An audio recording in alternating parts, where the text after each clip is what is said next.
On this special edition of Defense News Weekly, we're on location in Huntsville, Alabama, for the Association of the U.S. Army's Global Force Symposium. We'll hear from top Army leaders about how a new command could shake up the future of the service. With in-depth interviews, up-close video, and leading analysis, this is Defense News Weekly.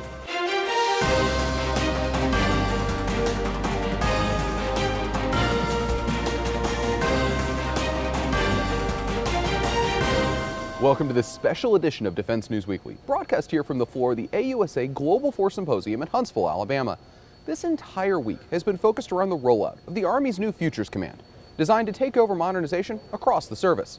And in the event's keynote address, Secretary of the Army Dr. Mark Esper laid out his vision for how the Army will acquire new equipment. We will be guided by principles embodied in phrases such as cross-functional teaming, unchanging priorities, best value, prototype to learn and refine, demonstrate to prove, fail early, fail cheap, buy and adapt, product over process, preserve competition to drive innovation, incremental development, and speed as imperative because lives are at stake. Again, this entire symposium has served as a rollout for Futures Command. Here's a look at where that command stands now and what Army leaders had to say about the new structure. Futures Command will restructure the roles and responsibilities of concepts, requirements, and acquisition under one roof. Think of it as a rewiring and a delayering of the current structure and processes from across the entire Army. Army Futures Command will be the first new Army command in decades and will take pieces from across the Army. But perhaps the most important component will be something new, known as a cross-functional team, or CFT. It's basically an organization that pulls in different people from different organizations, like program executive offices, active units, and the Army staff. The teams are responsible for spearheading work on the Army's 6 major priorities, which are future vertical lift, long-range precision fires, the next-generation combat vehicle, increasing soldier lethality, improved air and missile defense, and a robust network. Additionally, each CFT has a 3- or 4-star mentor, which ensures senior leader champion who knows the required capabilities the Army needs. This allows quicker decisions and access to move faster in the process while maintaining accountability. Ideas are shared, and the progress is amazing to watch. While the Army Futures Command is set to stand up this summer, there is no formal organizational chart, commander, or location that has been announced. But the Army says announcements on those issues will come soon. And across the service, leaders are hopeful that it will solve a complicated and at times tortured acquisition process. It's shameful what we've come to. We must hold ourselves accountable to break the bureaucracy, to change status quo. Prior to the symposium, Defense News Land Warfare reporter Jen Judson sat down with the Undersecretary of the Army, Ryan McCarthy, who's been spearheading the creation of Futures Command. Here's a look at part of that interview. The 3 major components or pillars of AFC are combat development, combat capability, and combat systems. The combat development is the futures and concepts based on threat analysis of a net assessment variety, looking out at how technology is changing the battlefield. The capability is the elements of ARCIC and RDECOM, where you look at requirements, definition, interpretation, S&T investments, prototyping and experimentation. So elements of ARCIC would repatch or reflag themselves and work for the Futures Command. RDECOM, with the S&T, the labs, would be filled into the this sub-element or sub-command of Army Futures Command.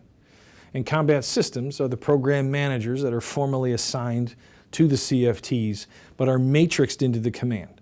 So they still are hardlined with their authority to Dr. Jetty, the Army Acquisition Executive, but they are assigned with a formal relationship to those CFT directors. This formal assignment, it would be new, and it puts forward better teamwork, collaboration, and accountability in the process. You have yet to decide where Futures Command is going to be, but you've said that you expect it to be in a city. Can you talk a little bit about the process for narrowing down where the Futures Command may nest and where you are with that? So there's 2 critical factors. You start with the broad strokes, academia and business. We have to get more agile in how we work with both of those key constituencies or communities. The Army, and really not just the Army, but the entire Department of Defense really divested a lot of its systems engineering talent back in the 90s. And it's been a challenge for the department for weapons systems development because of not having that organic capability inside the department. With respect to the location, it's the density of STEM and R&D talent, the density of innovation in business, and how those types of companies line up against our priorities. Civic support, quality of life, and as well as productivity metrics. A lot of big cities, you have a lot of traffic. We don't want people in the car all day. So we worked with an outside organization that helps major corporations, developed a quantifiable formula so that we can adequately assess, very objectively, the type of location we need to support those key characteristics that I described. Can you talk about where you are in the process now? I know you were talking about looking at maybe a variety of cities, about 30. Have you been able to whittle that down at all? We had started as wide as about 150, went down to 30. We teed up the 30 to the Secretary and the Chief. I'm awaiting the signature, and then we'll go from 30 to 10. We'll whittle that down to 10, and once we get those 10 locations, this is all over the next 2 months, so we got a lot of moving pieces right now. We will send out a letter, which will have a packet of information with a series of questions. Send it to the specific city, but also copy the governor and the Senate, the entire congressional delegation, and with a series of questions. They'll respond to those questionnaires, and then we'll look at how they fare with that, reshuffle and filter based off of responses, and then send out teams to recon the sites. We'll get down to about 4 cities, and then General McConville and I will recon those cities ourselves and make a recommendation to the Secretary and the Chief. So we have a lot of work to do over the next couple of months. Are you down to 10 now, or are you still? I'm waiting for the decision. If you could talk a little bit about the Futures Command commander and what qualities you're looking for in a commander. I know the decision won't happen for maybe a couple of months still. Sooner than that. Yeah. Okay, sooner than that. All right. What are you looking for in a commander? Balance is really to the bottom line up front.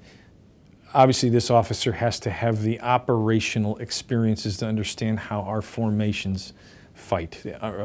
Really astute understanding of the doctrinal way the Army does business. But they'll also have to have unique experiences on the Army staff, understanding of the Congress, Office of the Secretary of Defense, because it's all of those variables are involved at a macro level to making a decision with weapons systems development, coupled with the fact that they have to understand industry and business. So you can really narrow that list pretty quickly, because that's an all-around athlete, if you will, can play a lot of different positions. So, but General Milley and General McConville are working real hard with the senior leadership. They have a slate down to a couple names, and I expect Dr. Esper to select this officer in the very, very near future. All right. And that will be a 4-star billet? That's what is our intention. Okay. It is a 4-star command. Okay. I know you already alluded to this too a little bit, but what would you tell the folks out there that are worried that they may have to move to a different location in order to be a part of the Futures Command and keep their current position? The restructuring is so that you can put the pieces together, streamline the pieces or the fundamental tasks involved to streamline the process. We are not looking to move thousands of people and for sale signs in front of buildings. The talent is where the talent is in the country. We have a lot of capital investment in these locations. But, for example, with the research, development, engineering, we have it in a logistics command.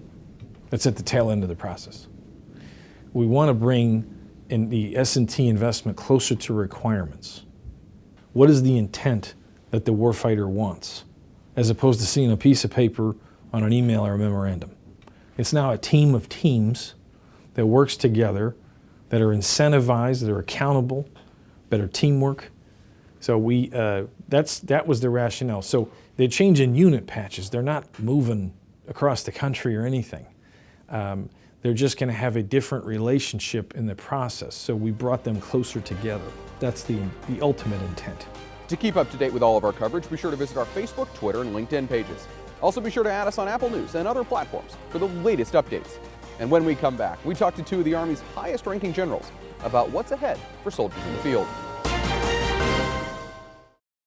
Today's program is provided in part by Raytheon, proud partner of FifthDomain.com, the sister site of Defense News, dedicated to all things cyber. Learn more at FifthDomain.com.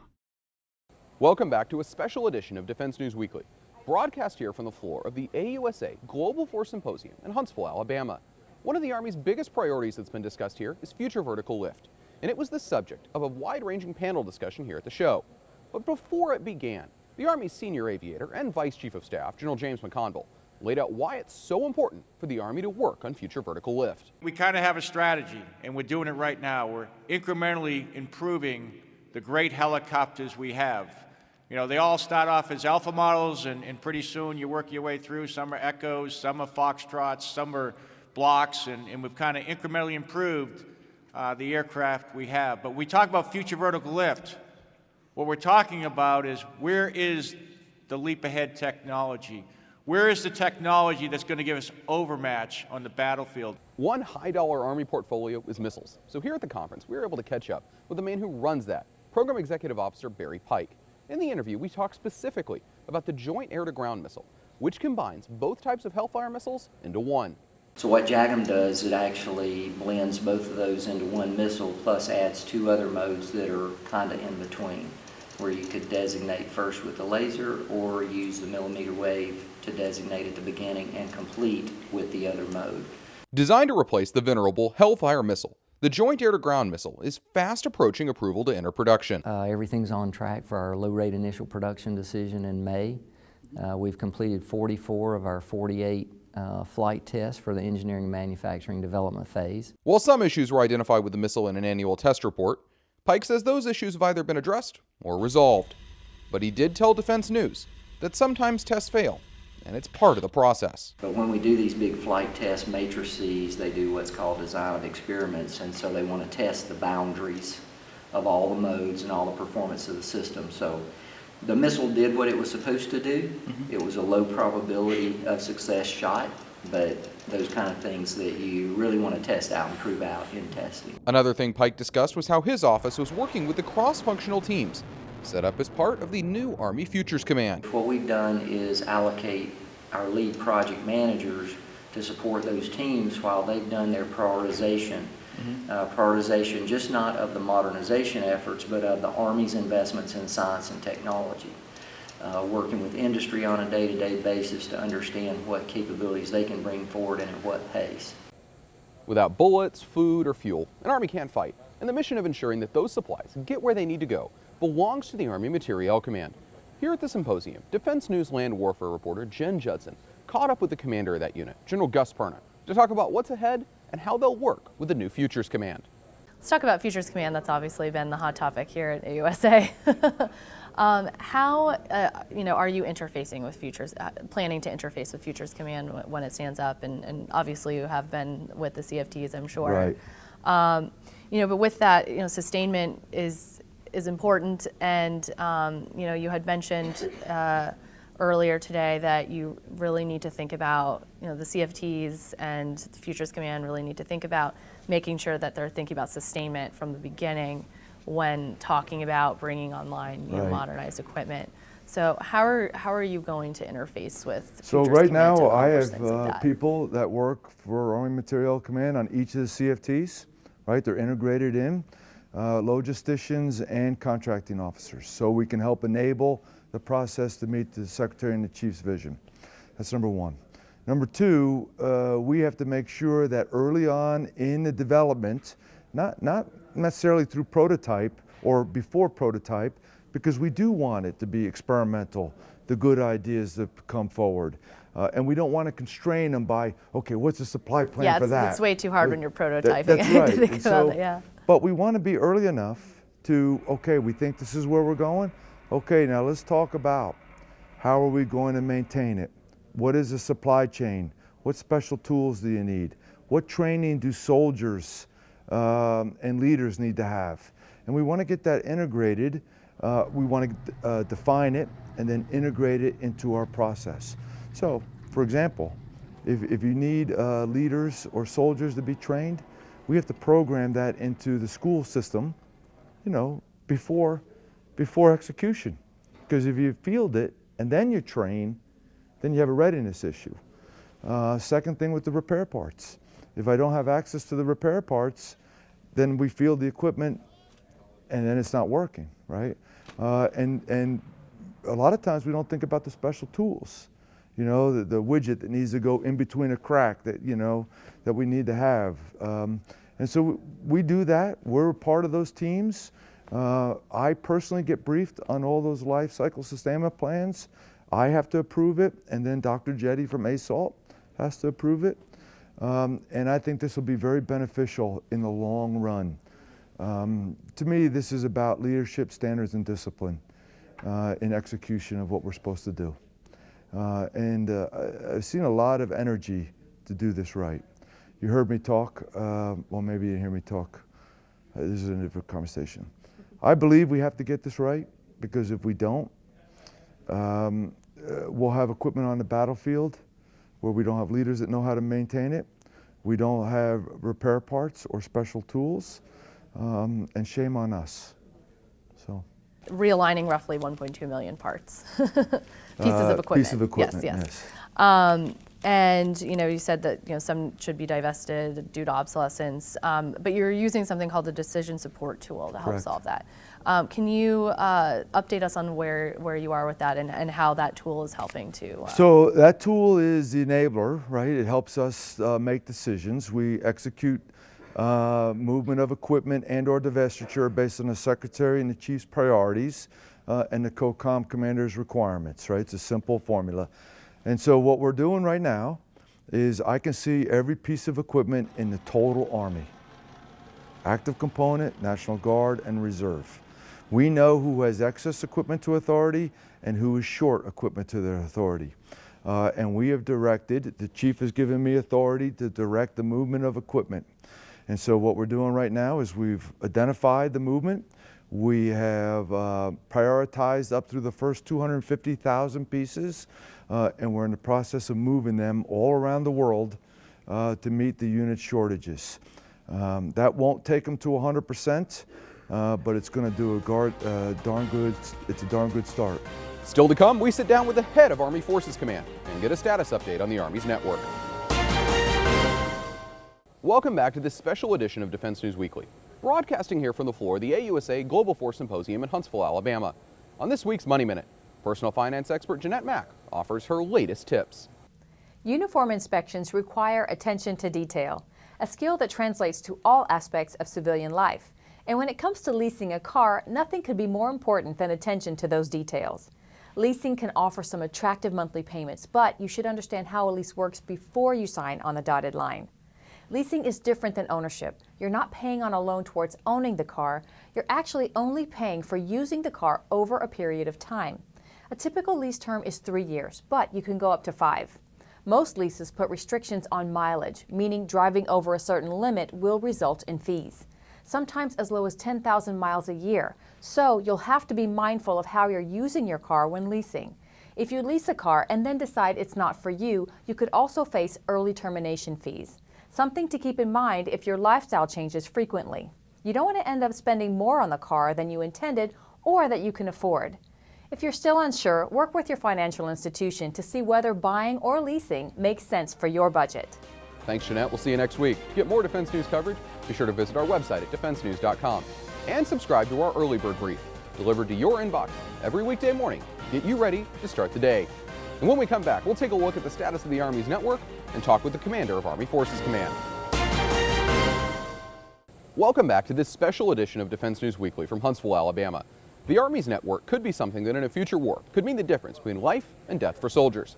So here at the symposium, we caught up with the head of the Army's network modernization effort to find out where things stand, especially with the creation of Futures Command. We have elements of, the acquisition community. Dave actually has core members on my team. I have members on the team from the requirements community. From the operational community, we have linkage down to ForceCom. Representatives from the contracting command, from CCOM, which does life cycle sustainment. So we have an Army Test and Evaluation Command and a host of others.